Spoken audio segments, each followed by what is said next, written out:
Nhớ rượu các bạn nha. Hôm nay về nhà thế này, tranh thủ nấu ít rượu thì rất tốt đấy các bạn nhé.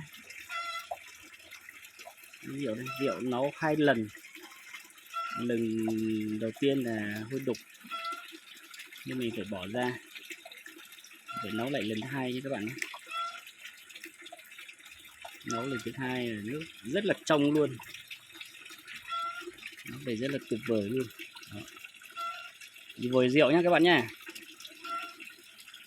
Đây là vồi rượu ấy, tôi uống các bạn xem. Rượu 2 lần, 2 siêu nhé, đây là 2 siêu. Có nghĩa là mình nấu một lần rồi, nên là mình lại nấu một lần thành rượu rồi, mình lại đủ rượu nấu rượu tiếp. Rất là mạnh nhé. Rất là nặng luôn, chống vát luôn. Nấu 2 lần, lần thứ hai nhé. Thế mới ngon các bạn ạ.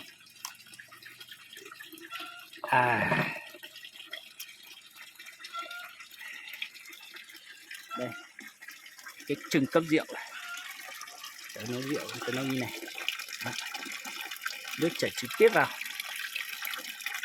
Chảy trực tiếp vào trên xuống là có một vòi giấm này, nước chảy ra ngoài. Đó. Nấu rượu này. Cái nấu rượu của người Mông ta đây. Chừng cấp rượu rất đơn giản.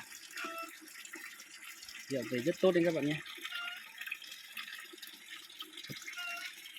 Chú chớ này cái gì đó, chú tỏ này, chú tỏ mà chú tỏ tao chớ mà cho các món chất chớ là chú tỏ kia. Để lúc cái đó cái gì này lùi cái đó,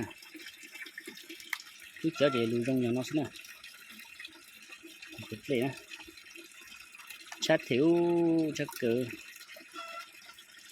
gì đâu.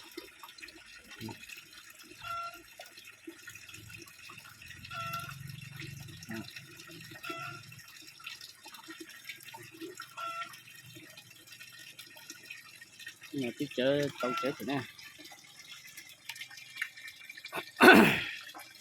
Rất tuyệt vời. Tại cho nó phải gọi từ kỳ trở thành đủ rung á.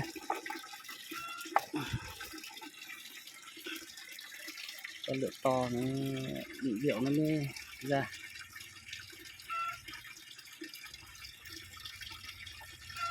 Óp tỏ nó cái gì này, tỏ nó lần này lần thứ hai này. Óp tỏ mà thì ta trở thành chia theo trong khẩu đây.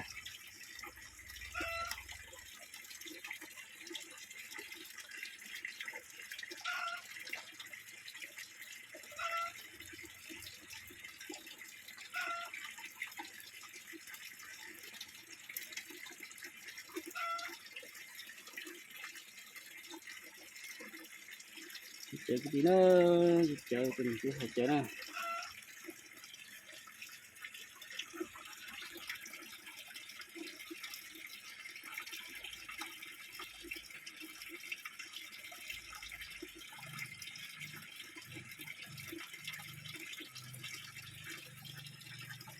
Rượu rất là tốt nha.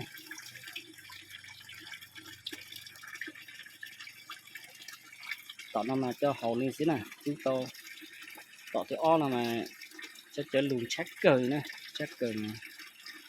Cho tính là xí xí này. Thế này đi nó hầu lại xí này. Đó. Nó chạy cho cái xuống.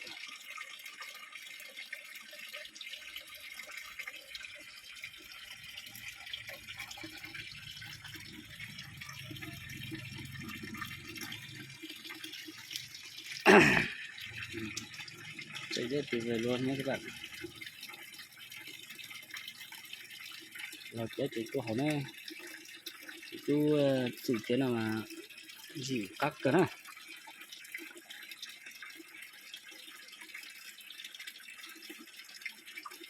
Okay.